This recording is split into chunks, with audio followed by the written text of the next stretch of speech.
So, one of the central problems of our times is the evolving and some would say deteriorating relationship between politicians and bureaucrats.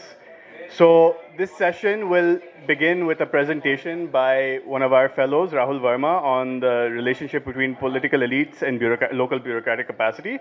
And then it will be followed by a panel discussion chaired by Mukulika Banerjee, director of the South Asia Center LSE and a longtime collaborator of CPRs. So I invite Mukulika and her distinguished panelists to come to the stage.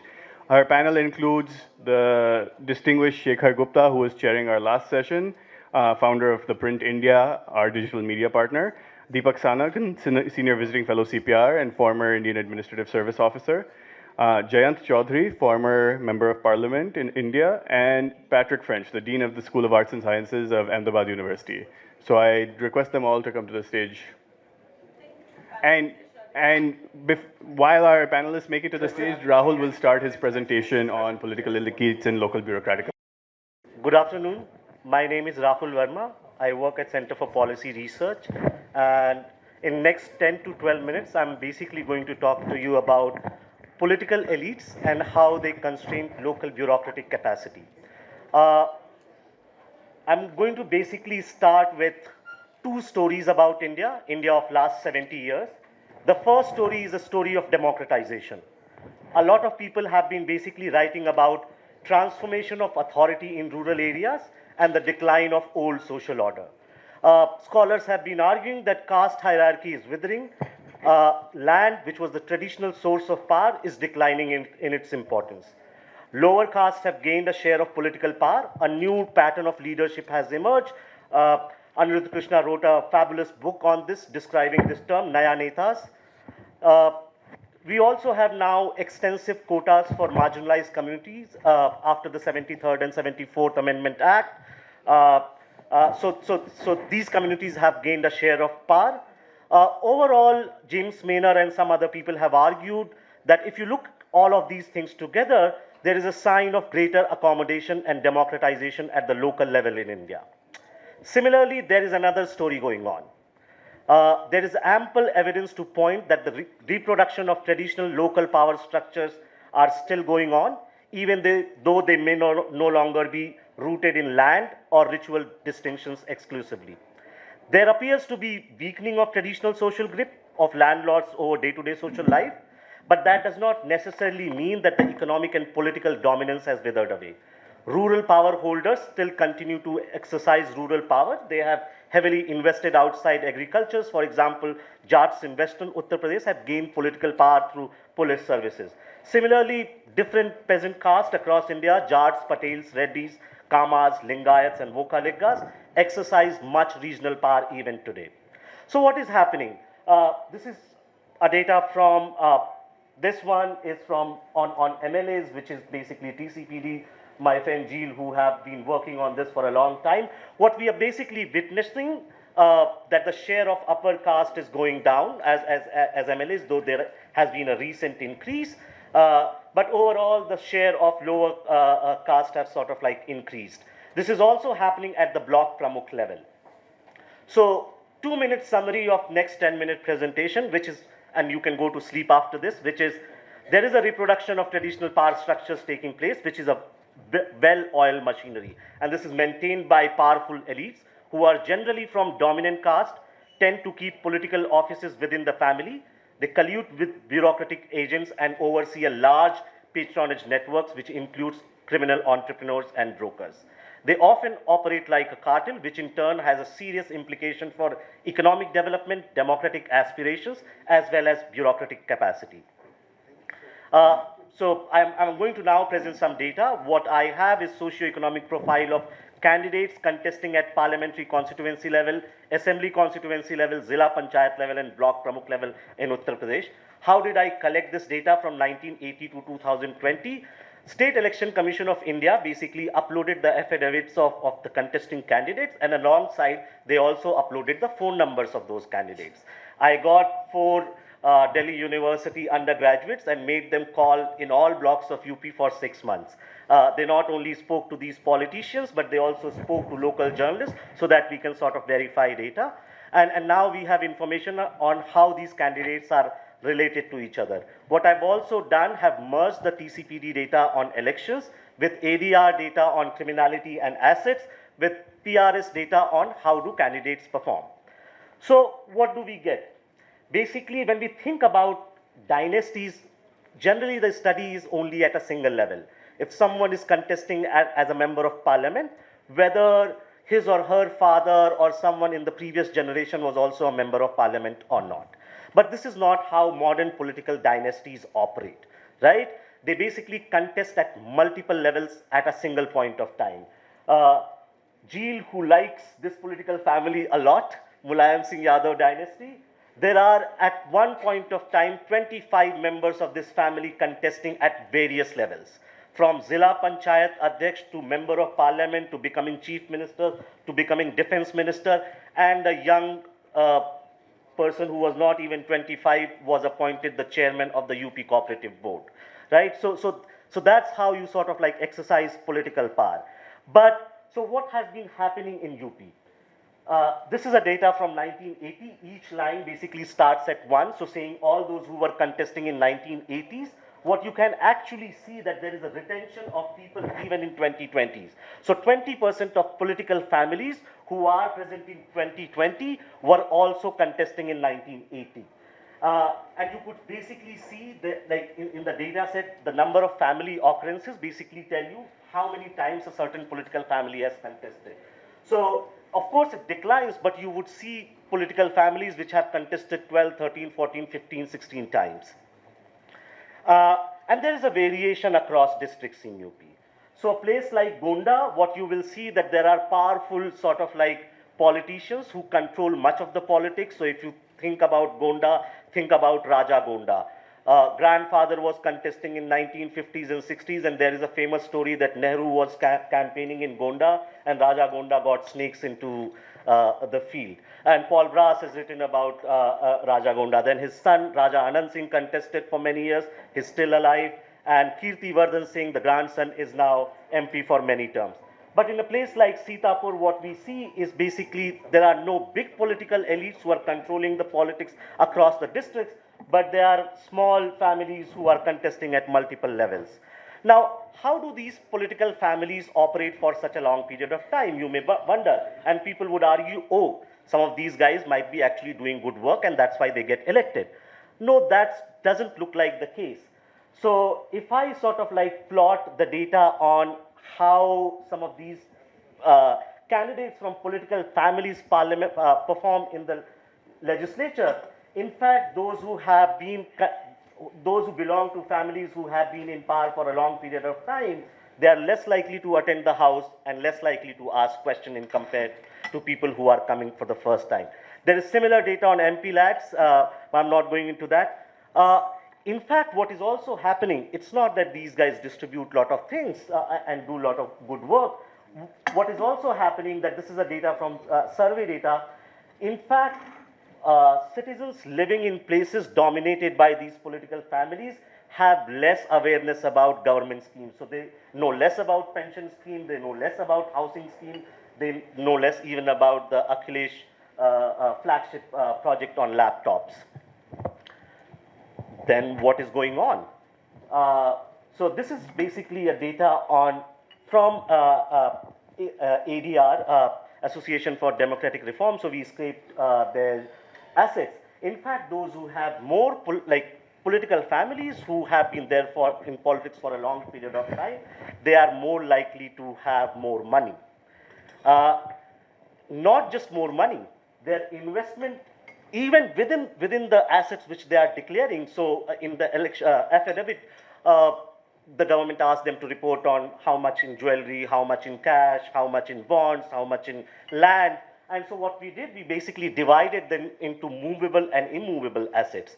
Those who are surviving in politics for a long period of time, they invest more in movable assets. So you can liquefy very easily during election time. They also are more likely to have sort of like criminal records. What I did basically, because in the affidavit you mention under which section the FIR was filed, one can classify which sections are non-serious crimes and which sections are serious crime. In fact, people who have been in politics for a long period of time, they are more likely to report having FIR filed against them for serious crimes. This is not just happening at the MLA level. This is also happening at the block pramukh level, where retention is sort of much higher, where retention is happening for 30-35%, even people who were contesting in 1995. And you could see among all the candidates who contested block pramukh elections, somewhere around 20% of people have been there since 1995. So they may be losing a couple of elections in between, but they are still very much part of the political system. And they heavily invest in what I call as rent-thick sectors, which is basically owning a brick lane, owning a petrol pump in rural areas, owning a school and college. This is the new political economy in rural India which supports these political elites. And as I mentioned, and this should worry people like us, that higher education is now sort of like dominated by political elites. Most of the new degree colleges which are being opened in rural areas are owned by these political elites. In fact, one of the politicians who has been several time member of parliament from BJP and also from Samajwadi Party, in his own district, he mentions that on his website, owns 45 colleges. So think of what kind of political economy of that district must be. And you could bring in top-down reforms, but political elites find a way to sort of scuttle those reforms. So we have at block pramukh level reservation of seats which are rotated. In fact, if you sort of like plot the data, what we find that during reservation, their chances of contesting come down, but they sort of like sprung back after the reservation is sort of removed. And I was sort of like mentioning, so this blue bar is those who have been there for just one election, yellow or saffron is 2 to 7 election, and the final bar is those who have contested more than 7 to 10 election. What we are actually witnessing that people who have been in politics for a long period of time, they are more likely to own brick lanes, they are more likely to have investment in construction and real estate, they are more likely to own petrol pumps, and they are more likely to own inter and degree colleges. And they also, so when my investigators were calling these sort of like politicians at the local level, they were asking what might be the approximate size of land this political family has. Those who have been in politics for 25, 26 years, they are 3 times more likely to own land. And land ownership in some ways has been sort of like a political endowment which has been working for a long period of time. So this data is actually a data on talukdars. When Britishers were here in 1928 in 14 districts of UP, there was a talukdari system, and I got this data from archives where the number of villages allotted to the... They don't like talukdars. Okay, the number of villages given to those talukdars were mentioned, and I basically tracked down all these talukdari family, whether they are still active in politics or not. In 1928, families that owned or at least were paying revenue on a larger share are more likely to be in politics even today. So there is a long lineage and long persistence which is in our politics. And this final piece of data basically suggests that upper caste are more likely to, or dominant caste are more likely to form political families, whereas people from lower caste, especially Dalits, are less likely to form political family which will have a long lineage. And this is very simple because people from lower caste or politicians from lower caste do not own very similar kind of resources which politicians from upper caste or dominant caste families have.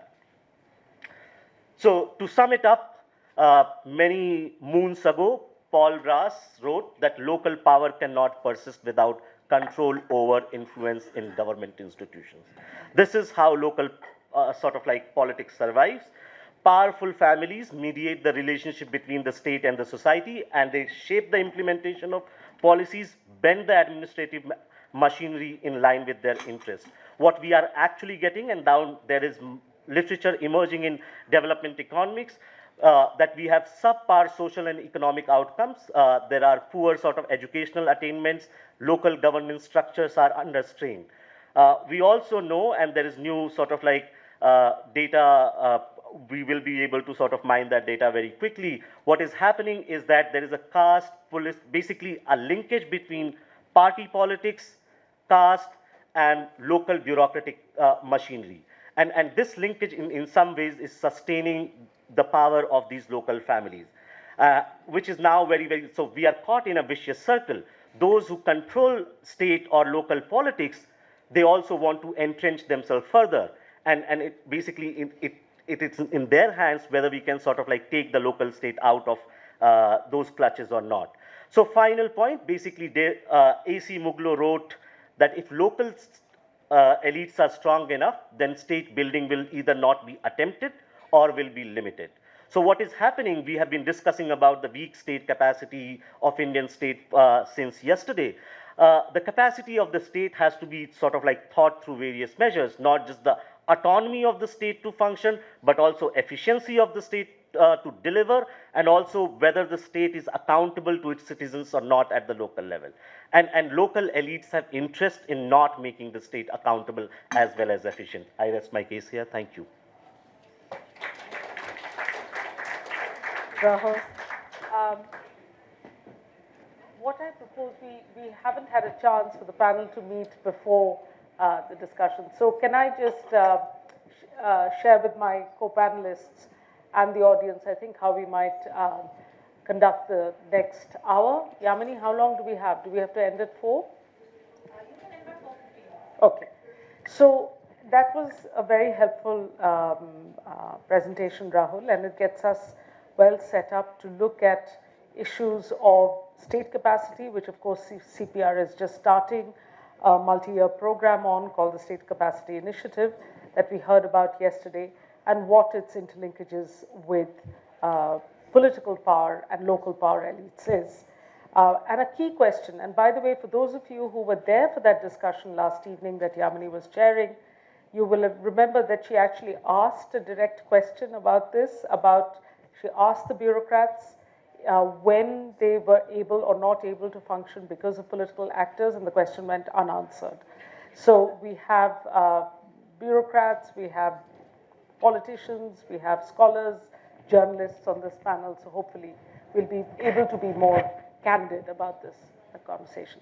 Now, one way to break this up, and what I'd like each of you to do, perhaps just to break this down, is to just think about the notion of capital itself. Capital not in the sense that economists use it, but sociologists use it. So capital is financial, under which we talk about land, assets, the new kinds of sectors that Rahul was talking about. I'm reminded of Devesh Kapoor's paper on cement production and elections, electoral cycles, of needing liquid cash. There's a lot of cash flowing through the system, and its interface with what the electoral system now is, which of course has much changed, I would argue, as a scholar of elections in the last 5 years. And one of the big changes and its compromises has been electoral bonds. So, what has financial capital done to local power? Secondly is the issue of what would be called social capital, right? So it's the people you know, your networks. Who are the people, who are the networks you're plugged into, what kind of associations, what kind of boards, what kind of institutions, you have family and friends in, who are the people you can call at 3 a.m. That's your social capital. And the third is symbolic capital, which quantitative data is very difficult, finds it very difficult to capture, but is absolutely the stuff of Indian politics.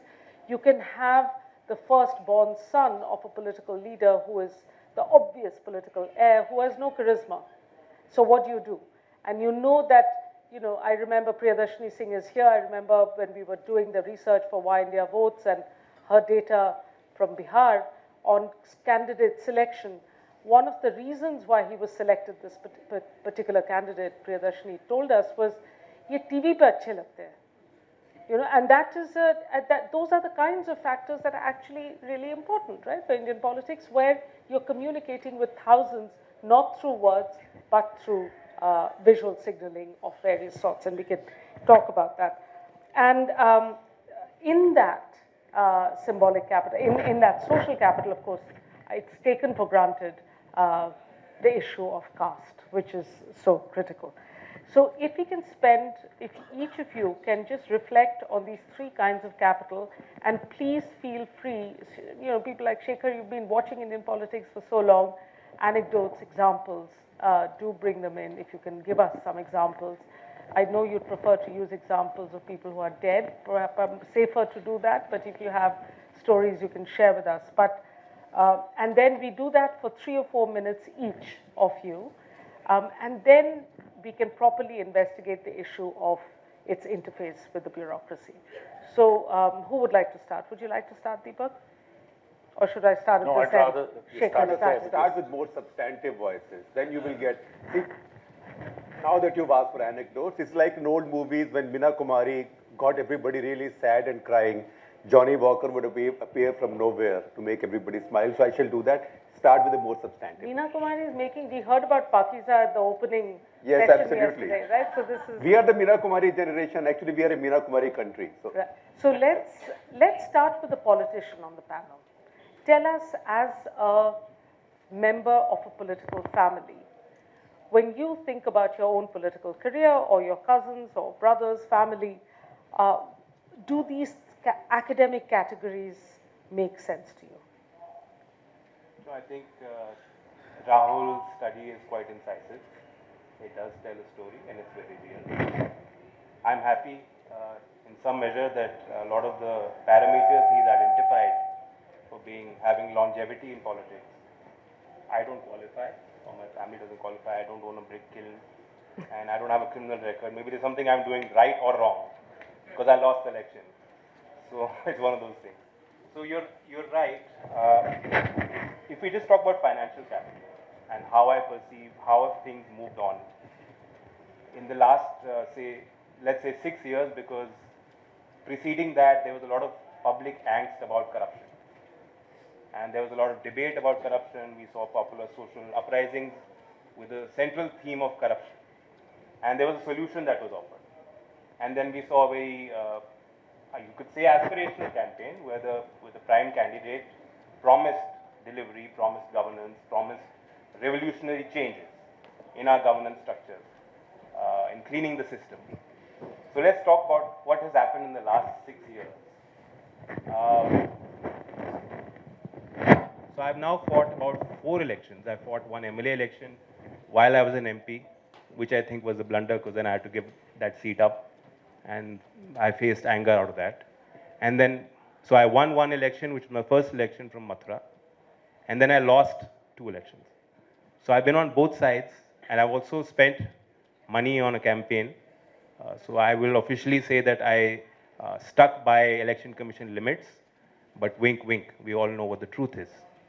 I'm also intimately involved in the organization of my party. It's a small party, but from all issues, from fundraising to candidate selection, I do have a ringside seat and say. I'll tell you what's happened on financial side. It's gone up. I think there's several reasons for that. Of course, the economy, rural economy is now also flush with more funds than it had 20 years ago. You have government contractors who, I don't know how they're making money, but they're making money even now. You have kiln owners, you have people who are doing mining. Now that is your typical political talent from which you must sift and choose your candidates, whether it's MLA or it's even MP or it's Jilla Panchayat. That is what you are choosing, that's your universe.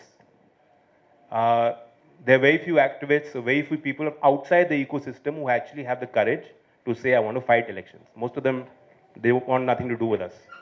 They're an audience like you are. Very few have the courage to actually want to participate. So the thing is that the amount of money required has definitely gone up. Another reason I've identified for that is the way society is structured has changed. Rohit spoke about that. Caste affiliations are no longer relevant as much as they were in terms of the village hierarchy. पहले क्या होता था, दादाजी के time, my grandfather, Chaudhary Charan Singh ji, you must have heard of him, campaign was completely different. He would maybe do one meeting at the cusp of the election and that's it. Now it's so individualized. It doesn't matter if the pradhan is in your pocket. You People want to see you in their homes, in their marriage ceremonies. As an MP, I actually had to, I went when a buffalo died. I went when lightning struck and 13 goats had died. But still, the usual refrain when I would go somewhere would be, "Aap to aate hi nahi ho." So that expectation of the voter is contact and connection at a very individual micro level. He himself does not have faith in the village structure, in the social structure where he must fit in. So because of that, the financial requirement has gone up. Because of that, you have to campaign with a strong social media team. That has led to a corporate style of politics. There's a presidential format that is very effective now. In the states, you must have a CM candidate. And in the center, you must have one or two leaders who are all powerful and who have a very strong image of being very decisive. And for that, you need money. So financial aspect, that's my two bits, that it's going up. Criminalization is also going up. I think they're both connected.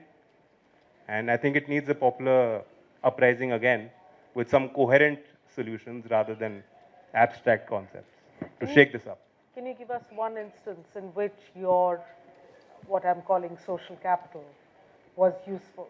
That somebody who didn't have your social connections could not have solved an issue or helped you in that particular? Well, many times. There was a moment, land acquisition law was a big issue that I think many parts of the country were protesting, landowners were protesting for many years. It was an English law. Eventually got changed in 2013. Prior to that, there were violent agitations, mostly in Western UP. So Mayawati government was there and large packets of land had been notified for acquisition. And my constituency was also part of that. The Yamuna Expressway, which is a fine road now, you go to Agra, you enjoy that road. But that entire stretch was witness to a lot of violent agitation. So there was this one time when, Section 144 is much loved by CMs in UP specifically. I think for the last 4-5 months, we have 144 in UP right now also. So she had also imposed 144. And it was my constituency, they were my people. So I had to go. So somehow I was in Delhi and 12 Tughlaq Road. Shekharji has been to that residence. Somehow I got out of there. Then we discovered that there's another car that's tailing us. Turned out it was some policeman in plain clothes. We managed to evade him. Then I changed my car. There was police on the border. We evaded them. I sat on a scooter, sat in a school van. I got to that place.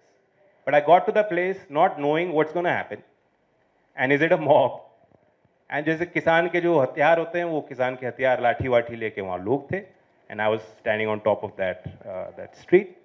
And then I had to basically give them a solution. So all I said was that tomorrow I will disrupt parliament. And that's what I did. But thankfully, whatever that solution was that I was offering, the political capital or the social capital that I had with them is that they went away without burning a thana and indulging in arson or violence. So that's very important because, after that, we had Muzaffarnagar, where at an individual level, I can tell you at an emotional level, it was very disrupting for us. This was our region. This was our political capital that I could see withering away. This was our decades of social sort of relationships that got weakened in a flash. And the desire was to go and try and control it and give a magical speech that would cause people to stop fighting. Sometimes it happens, sometimes it doesn't. Thank you. Okay, Deepak, can I turn to you now? Sure. I think your mic may I don't know work. if you need this. Yeah. This works fine. So let me dwell on a certain facet of what Rahul spoke about in his presentation. Apart from this whole issue of using capital or controlling capital, I'm going to talk about the control over the state machinery, which he talked about, and also draw one or two conclusions from this. And I thought it would be nice to just say anecdotally. So I remember one conversation with one of my ministers where he said, I made sure of winning for 15 years. I have given enough employment in my constituency to capture enough votes for people to feel beholden to me for about 15 years. Because the number of government jobs I've given, these guys will keep voting for me, but I can't take it for granted. I still have to do what Jayant said. I have to go to every wedding, I have to go to every funeral, and I have to go for every calamity. But I'm safe for about 15 years, and I'll have to rethink and think about something new after that. Then I remember another incident where, with another minister, about sourcing money. So it's obviously, no one obviously talks about how they manipulate and ensure that every contract is for their people or for their own families. But certainly you find that there is all this happening, and then the more pernicious side, like extortion and protection money, will also flow. This is also a fact.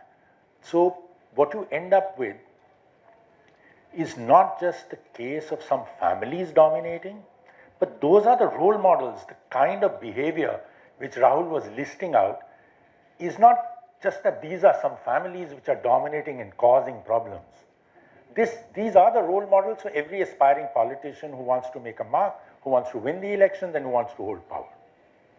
This is what they need to do and keep doing if they have to, in a sense, make sure that they continue to be in those positions. So the fact of patronage is ever present. It could be benevolent, or it could be far more pernicious. And that is something which we, I think, have to acknowledge at one level. There is also the other aspect which I last night alluded to when I said fear. Also, there are rogues, and that banditry is also a fact which we have to live with. And that can be somewhat Robin Hood at times, but at other times can be far worse. And that's true as much of the political leadership as the bureaucratic leadership, right? Bureaucrats as obvious rogues is difficult to find, not so easy, but in cahoots, yes. But obviously they want to dispense patronage. Sure. Can I say something on the bureaucrat aspect? We'll come back to that, and we'll just move on. Now, Patrick, I think the point that Rahul started with is that in this period of increased democratization and increased electoral participation, what you're getting is, while there is that widening base, there's actually a narrowing base of political leadership itself, and you've done some work on gathering data. So do you want to talk about that? Okay. I enjoyed Rahul's presentation very much. I was curious about the political families that date back 40 years to around 1980 and where they came from. Were they the same as the Taluktars, or were they perhaps royal families or ex-royal families? The lineage of the people who have maintained political precedence for 40 years plus, I found very intriguing. I think that, in a way, the study that I did after the 2009 election, so just over 10 years ago, shocked people because it showed statistically just how many people had entered the Lok Sabha because of political connections or family connections. There were certain parties where it was much stronger, and the kind of headline finding, I guess, was that it tended to be an exact correlation with age. So I think every MP under 30 was hereditary, every MP over 75 was not. And out of that came a sort of identification with individuals or with individual parties. But my feeling now is that although maybe the proportion has gone down, that the phenomenon probably is here to stay in slightly different ways. And I guess, I mean, Jan, you can maybe talk about this a little. The way in which people within political families are pressurized to stand, to contest, is something that's often forgotten. In other words, it's you have to do this. If you don't, there's going to be terrible consequences. It's not only a case of each political family being massively well organized and saying, you know, this person will go here, this person will go there. It's that there is so much at stake, financially, politically, in terms of really every kind of capital that people might have. And, you know, that capital, I think, is probably well understood by anybody who has fought an election and won, and fought an election and lost. I think if you've just been on a winning streak all the way, then you don't fully grasp what the implications of all of that are. And the other comment I had really now is that perhaps what is here to stay is really a global phenomenon which connects to the spread of global populism, where there's a kind of politician who might be hereditary or might be celebrity, or they might be some kind of overlap of hereditary and celebrity. Bearing in mind that each election, general election in India, brings in these huge numbers of first-time voters, second-time voters, third-time voters, who in many cases live their lives virtually to some extent. The ability to sort of parachute somebody in who has a certain status is a phenomenon that seems to be happening in many different countries. And although it's only happening in a limited way in India now, I think it'll probably grow across the parties. I mean, it's noticeable that, for example, when President Trump came a few weeks ago to India, that his daughter Ivanka Trump was there, her husband Jared Kushner was there, and they were seen almost like, I don't know, a sort of princess and a prince. They had a certain celebrity plus hereditary status through their connection to the sitting US president. It would not be hard to imagine some member of the Trump family running for office further down the line. And in a way, the phenomenon of hereditary politics, which has been studied a lot more in India than it has in the past, I mean, I'd say for the last decade, it's become a real area of academic curiosity. I think perhaps it's going to tie in with this global phenomenon of heredity plus money plus celebrity, all different kinds of capital combining together in new politicians. Thank you. Before I invite Shekhar to speak, since we have so many data kings in the room, do we have a figure for how many candidates have lost their deposits that have contested? 85%. What is it? All candidates, 85%. 85%. Among all candidates. And that's a significant, so that's telling us the same story, right?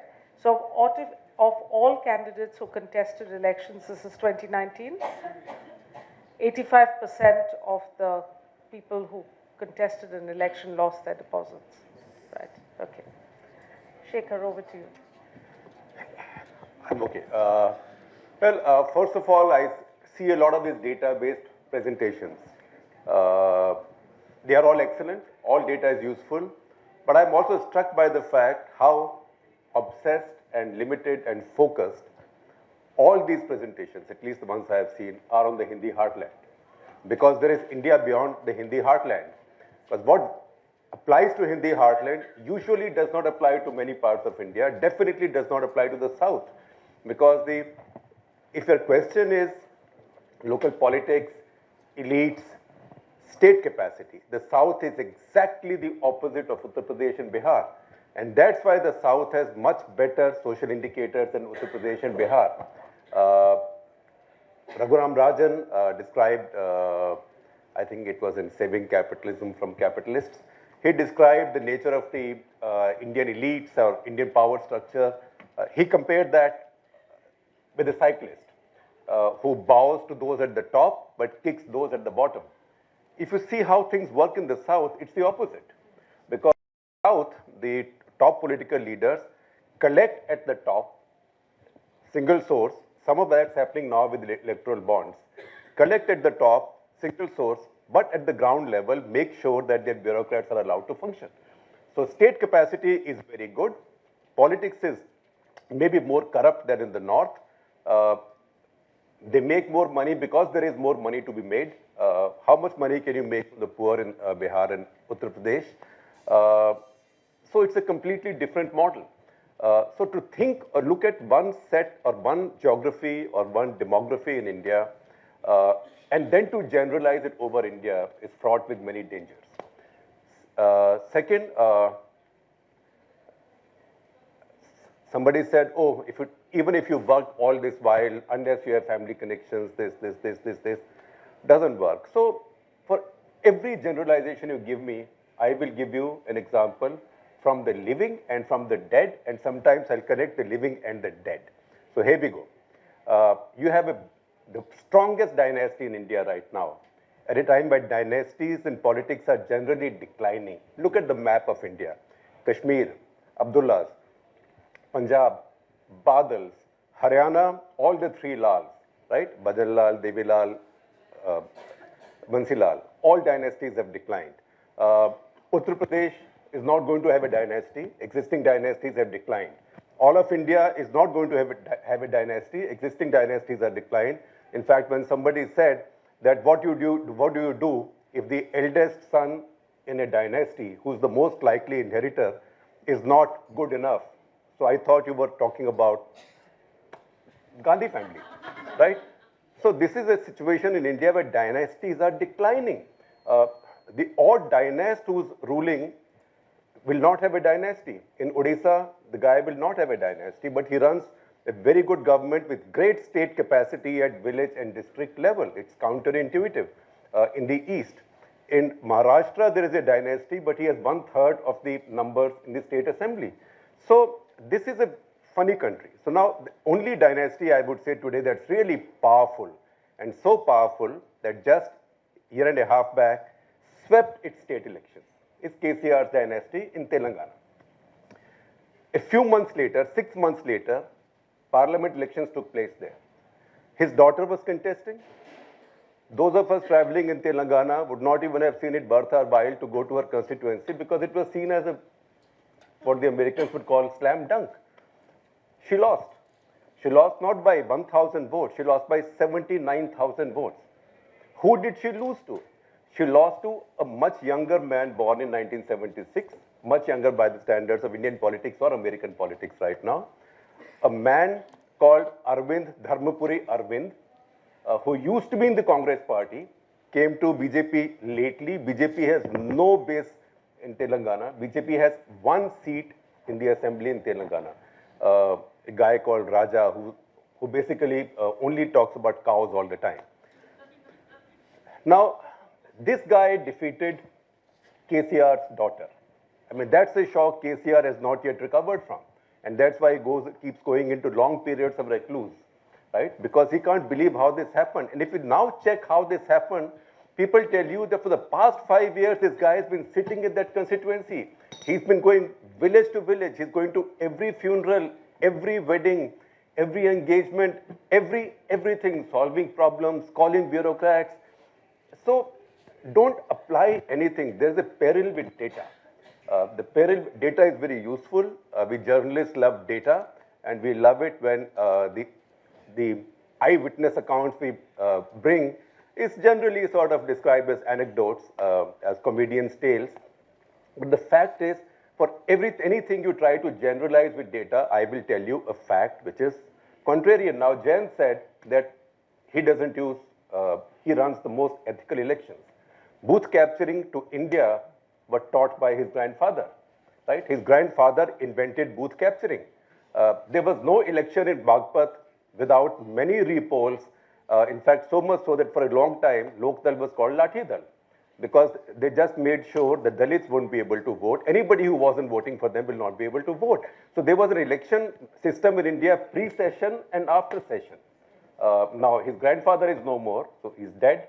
He's alive, right? So I'm saying I'll also connect the dead with the living with you, because many things go on. In fact, the famous cartoon that Abu Abraham made in the on the front page of Indian Express, that had one man asking the other, so by how many booths have you won this time? That was about Bagpat. That was not about Bihar. And in fact, if you traveled those days in Western UP and then later in Bihar, people were introduced as, ye kaun hai? Ye Ram Kripal Booth Lutera, right? So the point is that elites exercise powers in different ways at different times, in different eras. 30 years back, you could capture your booths. Today, with better election commission, better surveillance, much more media, and I dare to say EVMs, you cannot capture the booths. So you capture WhatsApp, right? So Mr. Modi and his party capture WhatsApp. So people keep figuring things out. But the larger lesson, if you want to see in India, please look at all of India. When you look at all of India, then ask yourself, how come the South social indicators are middle income country social indicators, and why are UP's social indicators exactly the same as Pakistan's social indicators? UP's net population growth rate exactly is twice as high as that of all of India. That's because in some places you get the worst of caste, dynasty, local elites, religion, and bureaucracy. But smarter politicians who get it right, they empower their bureaucracy because they need the state capacity. So they build state capacity. Why is today Nitish looking better than anybody in UP? Because he built to whatever extent state capacity. Ask bureaucrats in Bihar. They are not kicked around all the time as they've been in UP. At the same time, I figure that more and more civil servants now in the academies want to opt for UP because they say even if you're kicked around, you get the best ACRs. So it tells you that institutionally over UP's political history, a tradition has been built where you please your bureaucrats by doing all these things, but at the same time, if they don't do your thing, you are out. So this is a complex country. And once again, I would say, don't just look at the Hindi heartland. I know Hindi heartland is sort of very attractive. All of us speak Hindi, so it's easier to work there. It's also next door. Also, it fits into a lot of our stereotypes and our patterns of Indian politics. Politicians also look like our stereotype of topi and dhoti and all that. But this is a very complex country. I mean, all of us, I mean, one of the people who's providing data is a Belgian sitting in the front row. So he didn't. No, we quote his data all the time. Yeah, no, but he didn't grow up speaking Hindi is all I'm saying, So it's not, but point taken. And in fact, if I may say. And Rahul is our contributor, I must declare our interest. Yeah, they're all your friends, that's why you. No, he's my contributor. Yeah. Not friend. Okay, contributor. Friend तो आप भी हैं. He contributor hai. So you're taking it with a pinch of salt? No, I don't need salt. Acha, okay. So one thing that is, okay, let me just respond to one point on the model. I sort of feel I have to speak on behalf of academic colleagues here on the data. I think if you're absolutely right that there's a world beyond the Hindi heartland. There may also be the additional thing which you haven't mentioned, Shekhar, is of cadre-based parties, which is not about regions at all.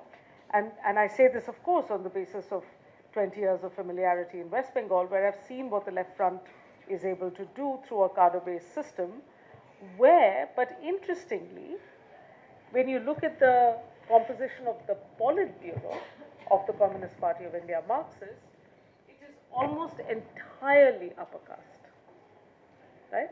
So the fact, and of a certain kind of Bengali. So if you'll remember Subhash Chakrabarti, who was transport minister in the left front government for many years, saying to me in a very long conversation that I had with him, now Subhash Chakrabarti was a kind of person who could, as he said, I carry about 500 phone numbers in my head, right? So these were not 10-digit mobile numbers, these were landlines in those days. But he said, if you wanted a crowd of 50,000 tomorrow in Kolkata, I can produce it. He was that kind of guy. But he said, I would never rise to the leadership of the Communist Party of India, Marxist. I would never be Jyoti Babu. I could not ever become. So there are dynamics within political parties and cadre-based parties, which is very different depending on the political culture of that political party, not necessarily of the region. Right? So this cuts across the south, the east, and so on, where there are cadre-based parties. Having said that, if we were to continue to arrive at some generalizations, how would you respond, any of you, Deepak maybe, to this hypothesis that where there are strong, small political elites, there is likely to be weak state capacity and vice versa? I think I made my position clear on this. I think this discussion of trying to posit the idea that state capacity becomes weaker because there are dominant, some family in place, is, I think, we need to move away from this. What we have is a paradigm of patronage. I need to dominate that, and I need to be. So what Shekhar just gave you as an example from Telangana, this is a proven example. I can share from my state. A year and a half back, or a little over, my state of Himachal Pradesh had elections where the declared chief minister candidate of the BJP lost the election. And why did he lose? Because the guy standing against him was doing exactly what Shekhar is referring to in Telangana. He had for 10 years nurtured that constituency. He went to every home. Every time there was anything which happened there, he was there. He was there for a funeral, he was there for a wedding with gifts, he was there when, if someone needed livelihood support, he was there for everything. They had to vote for that. So what you have is the reality that yes, if you are a proven or potential patron, benevolent patron, you have a very strong chance of winning an election. But to continue to sustain that, you will have to do exactly what Rahul has pointed out. I will need to dominate, and I will need to dominate the state machinery. I will have to capture the ability to give contracts. I will have to capture the ability to give employment. I will have to capture the ability to give the subsidies and the doles. And I will willy-nilly have to do that if I have to sustain this. I can do it one time. I have from my little state number of examples of one-time independent patrons, established families, established politicians of 40 years standing, parachuted in and defeated them because they had the money the first time to throw around for a few years to win that, to really carpet bomb with their doles and their ability to do that. But to sustain that, they'll have to do exactly what what Rahul has pointed out is the nature of politics in India. That is the role model. That is the direction in which it has to go. You might want to point out that that former chief minister's son is now a big national star, not necessarily for the right reasons, right? Desh ke gaddaron ko, Mr. Anurag Thakur. So that was his father. There is a distinction in that discussion of patronage, okay, because patronage is a useful term to link the two discussions of politics and the state. Now, there is what you're giving as examples is one thing, which is about elections and winning elections and what kind of money you're able to mobilize to fight an election. There's quite another issue of patronage, which Shekhar refers to in just human development indicators, on actually making people's lives better in the time in between elections. And that distinction holds? I think we're moving into a very different realm if you're going to start about governance, about what makes for better systems in the South, the history, the legacies of this. It doesn't start at 70 years, it goes much further back. It's got to do with the whole history of the areas, the legacies of trade, of commerce, of the caste structures, the settlement systems which were evolved over time. I think it's a discussion not really possible here in this context. But here definitely we need to say, what I was trying to draw your attention to is that this benevolent patron has a strong chance of winning the first time. The evidence is strong that you will. But sustaining it will mean that the benevolent patron will stray very quickly. And when that benevolent patron strays, then you are entering the mainstream of what we were discussing or what Rahul's evidence is bringing out. And that, all things being equal, does give them a certain ability to carry on and keep winning. But there is mobility. So that is the mobility. The new guy can jump in with that ability to dispense patronage and and upset the apple cart. But this is the kind of instance where data actually helps. So we're talking about the new guy, But we are talking about new guys, 85% of whom lost their deposits, right? So these are, so the entry costs into, I mean, the barriers to entry are pretty high, right? And it is about money. That's what Can I add Yeah, something? yeah. The case we spoke about, since I have limited knowledge, the case we spoke about, Nizamabad, also offers a counterpoint to this idea that candidates who contest and lose their deposits have no power or play no role. In fact, they are very important.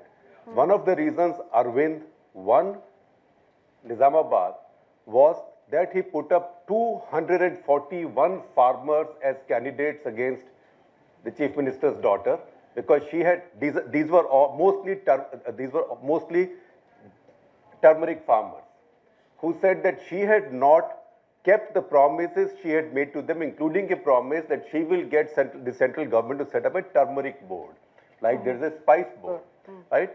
Of the 241, I think some were disqualified and some her side may have bought over, but 184 still contested. If you add up the votes, all of them got together, that will be more than 70,000 votes. So candidates who lose their deposits are also part of the tactical election planning process in India. It is not that people are nuts who just come because have to lose 10,000 rupees of deposit. Well, a few of them are nuts, but they are very important. See, Bhatinda election, the previous election, 2014, Manpreet Badal, who's from the Badal family, was contesting against his sister-in-law, Harsimrat Badal, whose party put up two Manpreet Badals as independent candidates. Same spelling also. Even pasted posters of those Manpreet Badals outside his house. So independent candidates in India are also part of electoral tactics. Patrick, Could I just make a yeah, point here? Yeah. I don't know if Rahul's study went into it. You spoke about longevity in terms of political families at the top level. But if you look at the lower level, the elites that you mentioned, I think there is a lot of dynamism there. One of the reasons is, I mean, I can speak for UP, is that now for a village pradhan, you're expected to spend a whole lot more to contest than maybe 10 years ago. I know of instances where a guy is running for a panchayat and he's spending upwards of 1 crore to become a pradhan. So there's a lot of money flowing in the villages. So I think voters have also become much more transactional, and therefore the elites that you're talking about that are somehow being used by the bureaucracy or are scuttling the chances for improving state capacity are themselves on a very sticky wicket, is my sense. A lot of the Zilla Panchayat members, that's what I tell my party guys, anyone who's actually serious about contesting larger, bigger elections, I tell them don't contest Zilla Panchayat. Because the moment you have won, aapki ulti ginti shuru ho gayi. In UP, a Zilla Panchayat member, there's maybe 18, 20, 30 in a district, will vote for a chairman. So the moment the guy has won, there's one chairman or two chairman candidates who are buying them. So whether that person who has won, just recently won an election, got 6, 7, 8,000 votes, has taken money or not, everyone will say, ye to paisa kha ke usko de diya vote. So there are very few Zilla Panchayat members who are able to win again. I think there will be more MLAs and MPs who can perhaps repeat, but at the lower level, it's very dynamic. Now, those are not the new guys, and neither are the guys who are filing nominations the new guys. And that is a central problem in Indian politics, that there is no new talent, there is no talent pool, there is no student politics. There were heady days when Allahabad University, Banaras University, I mean, there were student movements, popular movements that led to leaders that are still surviving today. I don't see them today. Today, the movements that are leading to leaders who are winning are celebrities, are people who say Goli Maro, are head of a danga or a thug association, and they're becoming MPs. How long will that last? Okay, I think, Patrick, did you want to come in on anything? Otherwise, I'm going to, because I know people will have questions on this, and I don't want to rush the discussion.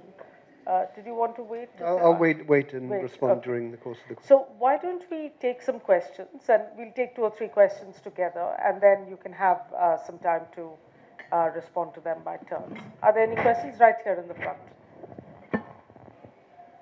And the next one's at the back, in the second last row. Yeah. Normally, the oft-quoted statement is that in South you have politics of development and in North you have development of politics.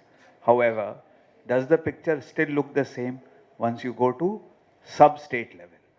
Okay, everyone talks about Tamil Nadu and its leadership, etc., etc. I can assure you, Tiruvannamalai and many of the low HDI districts in Tamil Nadu would actually look much worse than Supal.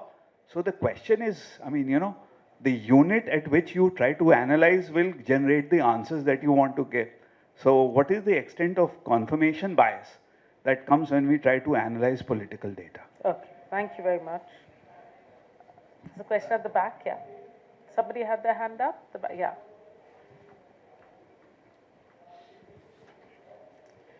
Small questions. How do you think the intervention or the implementation of 73rd and 74th amendment, constitutional amendment in terms of Panchayati Raj to change the nature of political elites at the local level? Thank you. Any others in the front row, please?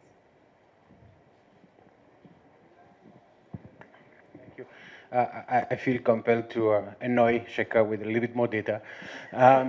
But so of course, when you look at performance of dynasty candidates, you can always pick, one who wins, one who loses. And in fact, there are a great deal of dynasty candidates who also lose elections. And well, sorry, Jayant, but you're there.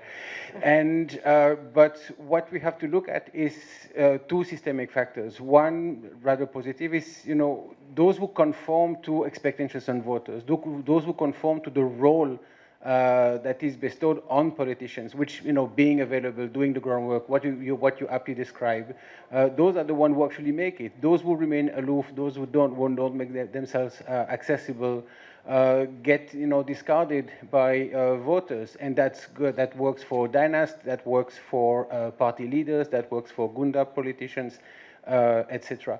But there are other systemic factors that data actually gives you indications that help you explain, why certain phenomena are prevalent. So if you take, on one hand, the cost of entry into politics, which is very high, as we know, and if you take the quasi-certainty or the high probability of not lasting in politics, so we have data that basically shows that most assemblies are in India, including the Lok Sabha, are assemblies of newcomers. The majority of MPs in MLAs are always first-time MPs. The number of MPs that have been, or MLAs that have been elected more than twice in the same assembly is extremely small, and over time it boils down to a few hundred people in every state, which is a measure of how concentrated political power is. And so if you combine quasi-certainty of early exit with high cost of entry, of course it creates incentives for all sorts of predatory behavior that Deepak described. Thank you. Deepak, I'll just let them answer and I'll take another round of questions. I'll take another round.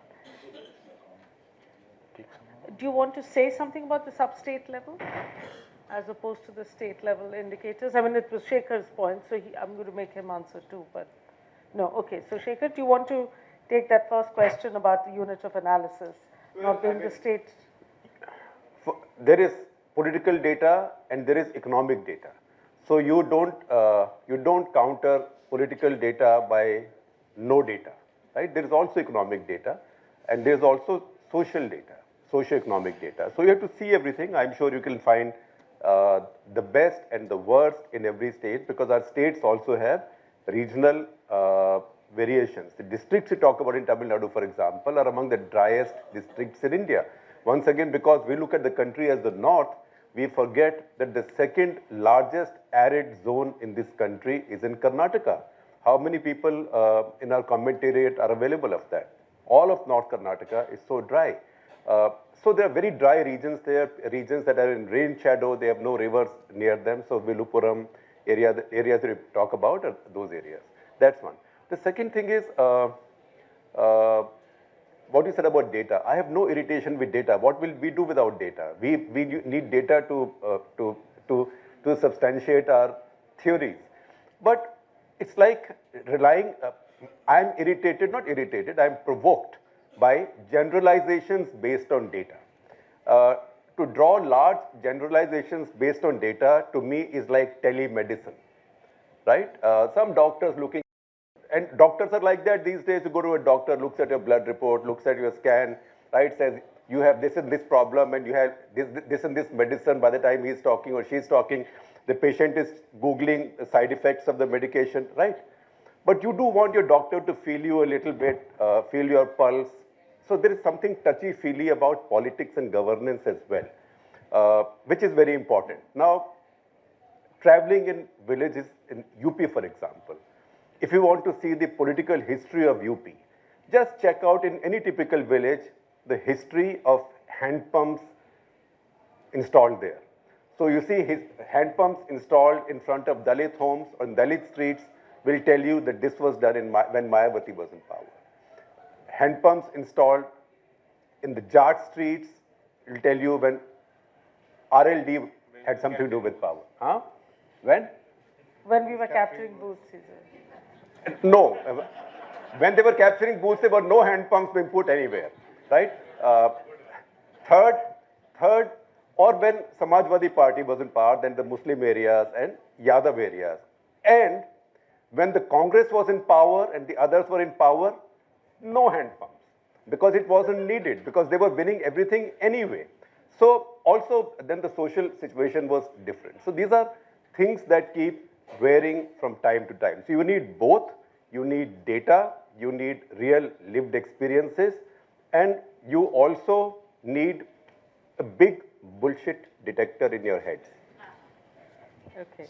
Who would, do you want to say something about the influence of the 73rd and 74th amendments on political, Ashish's question on political? It varies across states. Implementation is not, No, actually yeah. it really it hasn't even happened in earnest, if you ask me.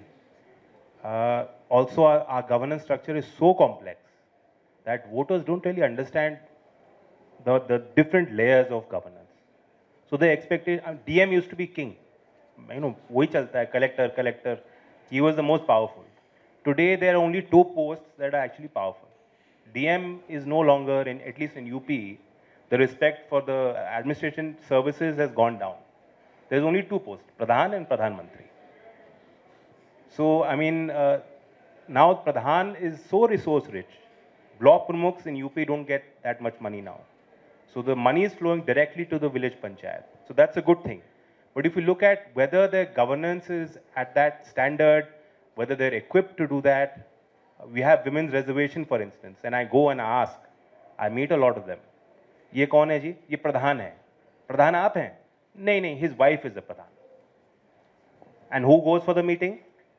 And who goes with the collector? And who takes the village people to meet officials and get work done? It's not the pradhan, it's the pradhan pati. So I think we're going through a cycle. It doesn't happen in one generation. But it is definitely empowering. But I don't think the voters themselves understand what are the issues at the panchayat level. For instance, I mean, I've had municipal issues that should have been tackled by administration, but they get thrown at the MP. एक बार बारिश ज़्यादा हो रही थी मथुरा में, बारिश से नाले भर गए थे, तो मेरा जो फ़ोन उठाता था उसको he got a call. He's saying, कहाँ है MP साहब? पानी भरा हुआ हमारी गली में. तो he said, अच्छा, in jest, क्या अभी फावड़ा लेके आ रहे हैं? से जल्दी पहुँचना चाहिए उनको. So, that's why it's basically we're trying to describe elections through data. I'm going to get into that issue. It's a very emotional decision. I don't think voters themselves are able to describe why they voted, what is the affiliation, what is the source of that emotion. People themselves cannot describe it. They themselves construct theories. So a person who voted for BJP last election had a theory about it. This time, a person who voted in Delhi for BJP has made some ideological justification for it. That's what happens. I don't think you can truly ever really capture that in data. You have to live it. Okay, should we take another round of questions? Yeah, I thought you were waiting up. So this is a point that came up earlier about cadres and cadre-based parties. You made that point. So they're only government-based parties. So I'm making now a point, which once again, I'm provoking all of you. Dynasty-based parties have been the poorest in India's history in creating cadres. No dynasty-based party except one has created cadres, that is Shiv Sena. No other dynasty-run party has created a cadre. And when dynasties decline, cadres and switch, lock, stock and barrel. Look at Tripura. In Tripura, all of the Congress cadres shifted to BJP overnight. All of them. In fact, they were struggling to find candidates in Tripura. So, at the same time to say that student movement is not there, the usual cradles or nurseries of political talent are not available, it's short-sighted. So again, I'm saying something counterintuitive and maybe not very popular in this hall, but the fact is that the one flourishing nursery of cadre, of building cadres and building political talent in this country right now, and the only one is the RSS. In fact, if you go to parliament, you look at parliament when it's full, you don't recognize most of those faces.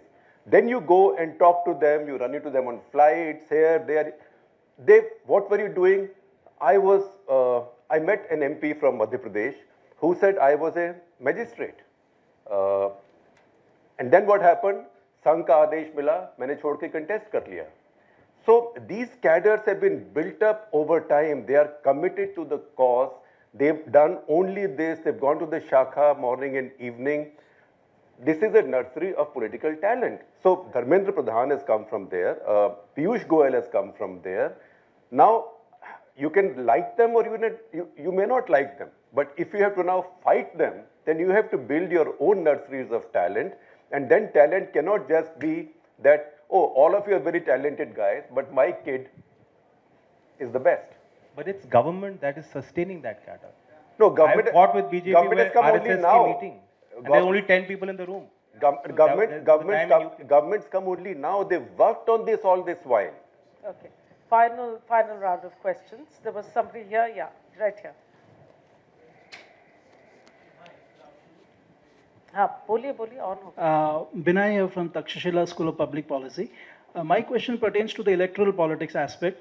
As elections in central and state levels get more presidential, don't you think we are overestimating the power and the influence of the local elites? I mean, be it chief ministers or prime ministers, elections are getting contested around one candidate, the prime candidate, in whose name either votes are being cast in favor of or against. So what's this notion of local elites either influencing the elections this way or that way? I think that's overestimating. Thank you. Thank you. Any other questions? Yeah, in the second row. And there. My question to Jain ji, आपने महिलाओं के लिए बात की, प्रधानपति वाली बात हम लोग भी सोसाइटी में देखते रहते हैं. You belongs to a political party, तो व्हाट यू थिंक इसको चेंज कैसे कर सकते हैं? Because you are there on other side. तो कॉमन पीपल तो बात ही करते रहते हैं, एमएलए की वाइफ भी अगर वहाँ आ गया है महिला में तो वो उनको लड़ा देते हैं वाइफ को. तो what your party and you are looking around it? Okay, and then a final question. Are there no women who want to ask a question? इनको तो दे ही दीजिए. We seem to have had a rather male-heavy discussion here. Yeah. Thank you. I seem to get a mixed picture from the presentation. One is that you have basically a kind of a moving mass of networks controlled by individuals, and they're in competition with each other, and basically they develop their support base, use the same toolkit. And then you have the other example, which Mr. Shekhar Gupta gave just now, that the Sangh said, take the ticket and fight. So when the Sangh decides that, the question here is that what kind of a network support system in terms of money, criminal nexus, other kind of resources required to actually fight the election? How are these resources mobilized, let's say, for a Sangh-nominated candidate, which whoever controls that network is not doing it for himself? And when you talk about this loose network competing with each other, I mean, why is it that the parties have failed to actually use that or actually develop their own network instead of having these individuals? Then they're floating around from one party to another and trying to win political influence in office. Thank you. Thank you. Second row, last question. Yeah. Hi, my name is Daksha. So even though the topic was titled political elites and local bureaucratic capacity, the focus has largely been on political elites and just around elections. But could you probably, like any of you, just shed more light on the capacity constraints, like with respect to bureaucracy, and how bureaucrats just like get stuck with these local politics and how that affects the good governance, which is the end point? Okay. We're out of time, but okay, it's short. You're going to ask a short, provocative question. Here, sorry, microphone. What? There's a question in the back? No, I know Mani. I know he is. But was there a question at the back? Okay. Yeah, please. If, in fact, the picture that Jayan Chaudhary has painted of these women being merely sarpanchpatis, what is it, or how would he explain the fact that the Constitution provides for 33% reservation, but in actual fact, a majority of Indian states have gone to 40 or 50% reservation, and it is because the performance of these women has been largely, not entirely, most satisfactory, that in states like Haryana, you suddenly get qualifications being put for candidates, which results in 85% of the women who got elected last time not even being allowed to stand because they have destroyed the traditional elites in the village. And people are saying, why should I vote for the Chaudhry's wife? I'm not referring to Jayant's wife. Why should we vote for the Chaudhry's wife when she spends most of her time in Panchkula? Whereas if I vote for a scheduled caste woman, she's going to be here and I can go and get her. So the fact of the matter is that this Sarpanch Pati story, which is widespread, particularly in northern India, in the Hindi heartland, is, I think, unproven by any kind of evidence. And that in many parts of the country, and I come back to Shekhar's South, I'm very proud of the fact that in South India, I don't get the impression, particularly in Kerala, that women function as agents of their husbands. Okay. Thank you very much. Are you sure you don't want to ask your question at the back?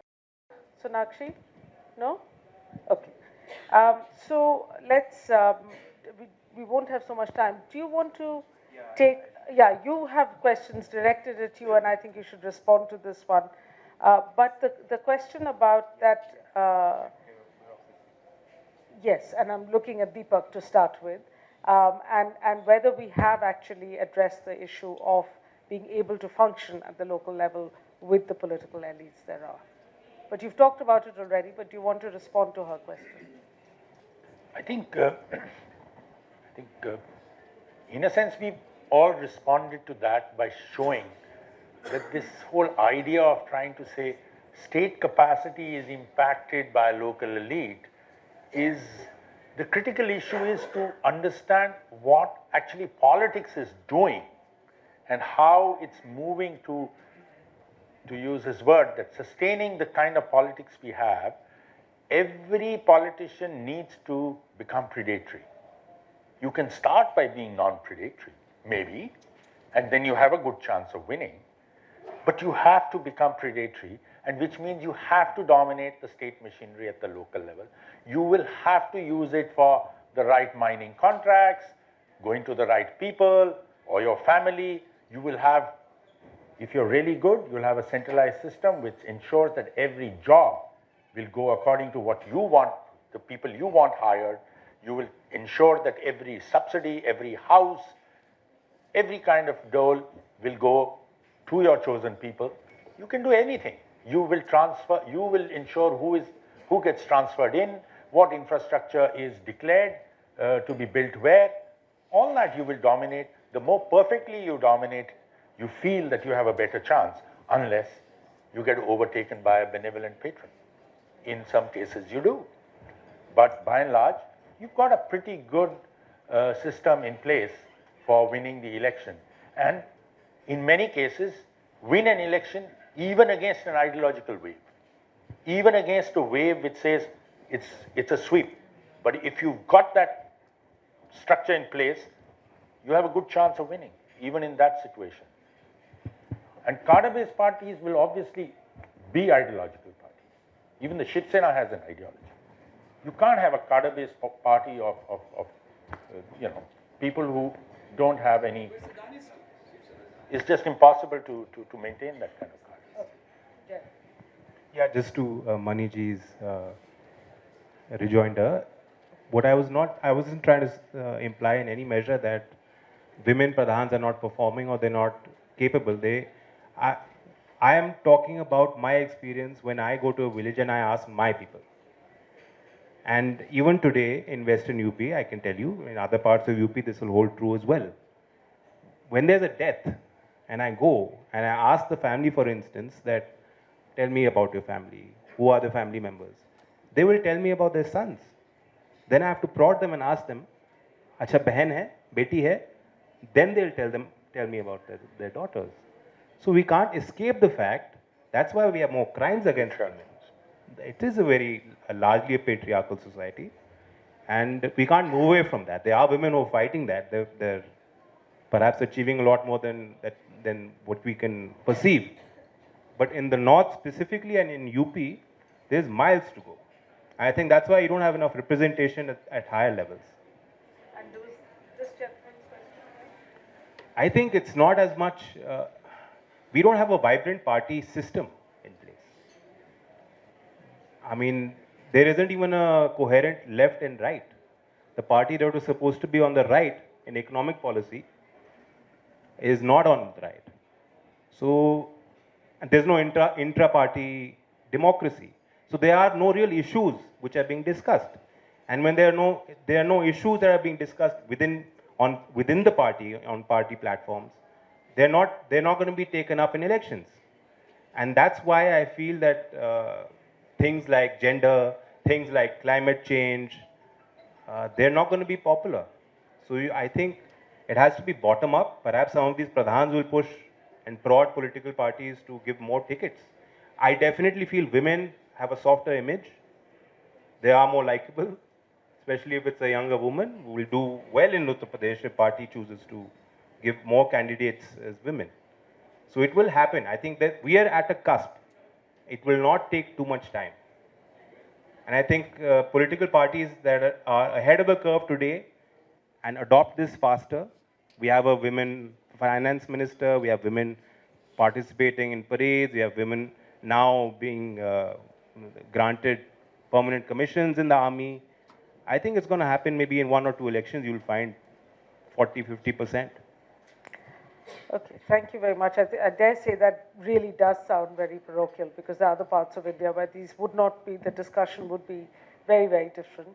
Patrick, do you want to respond to the question about why are we having a discussion on local elites in a presidential, increasingly presidential style election? Well, I mean, I think quite a lot of what we've discussed today has been about at the regional level or at the local level.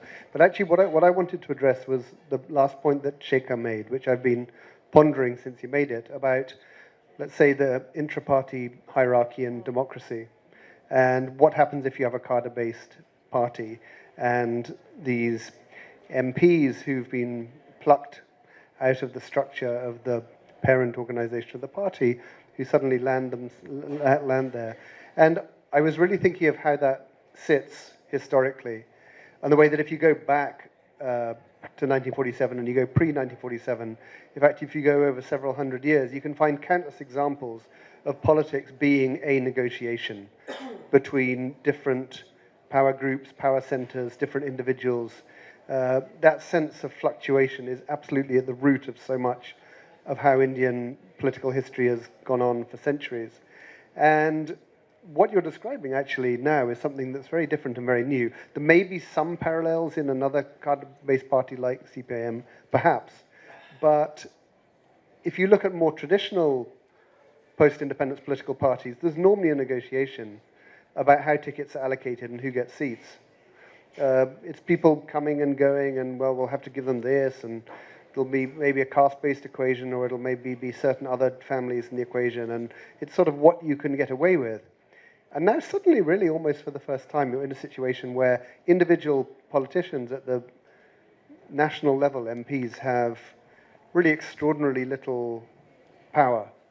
They are seen as dutiful, they're put in, but of course they can also be taken out. And so perhaps we have a situation where power has flowed out of the structure of the intra-party democracy, and instead it's very, very concentrated at the top of the party.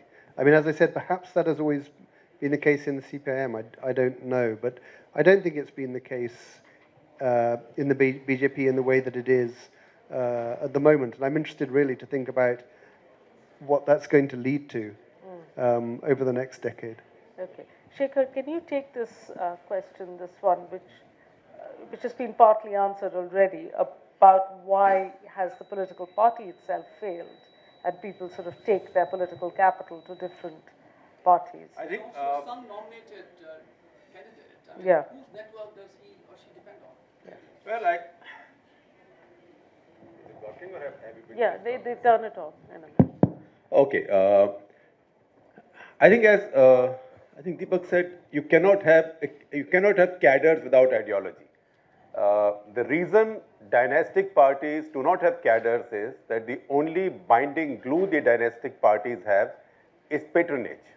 So once power goes, patronage goes. Once patronage goes, why would the cadres come? So that's why Priyanka Gandhi goes to UP now. She's Priyanka Gandhi. Not even 500 people come in. Right? In fact, I don't know when I counted 500 people, because that party was built on patronage. And patronage cannot keep cadres together when you don't have power. So that is the short answer. The second, Mani's point about panchayats is a very good one. That what the stereotype was true when it started, but things have begun to change. And because things have begun to change, India's most feudal state, most feudal and most sort of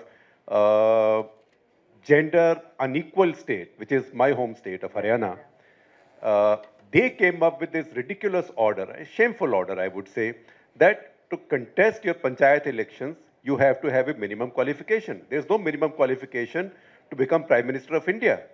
Nobody checks out any degrees, right? But to become a punch in Haryana, you need minimum education. And I do think that in the history of Indian Supreme Court, this judgment, upholding this decision, is one of the darkest decisions of the Supreme Court of India. So that is unfortunately a reality, and there is a pushback from entrenched elites because they think this has begun to change. And third, just traveling around the country as we do all the time, things are changing. Now, even Bihar was always more politically aware, but UP, Madhya Pradesh, Rajasthan is very conservative, or supposedly wherever you go, when you get down, you stick out as journalists from outside, women come and talk to you on their own. And lots and lots and lots of women come and talk to you on their own. So there is change. Okay, so I think warm thanks to my panelists. I think personally what I've taken away from this is we have such a wealth of knowledge, experience, anecdotes, data on studying this issue from the point of view of politics. I think our work on political representation, elites, has been really good, so we can have a multifaceted conversations as we've just done.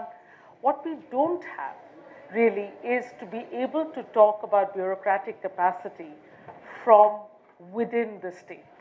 And so that, that piece of the puzzle is genuinely missing. And I, think yesterday Mekhala Krishnamurthy told us about their state capacity initiative that CPR is starting now. And I'm hoping that in 4 or 5 years' time, we are going to have a similar body of knowledge from the other end to really make this a robust discussion. Thank you all very much. Thank you.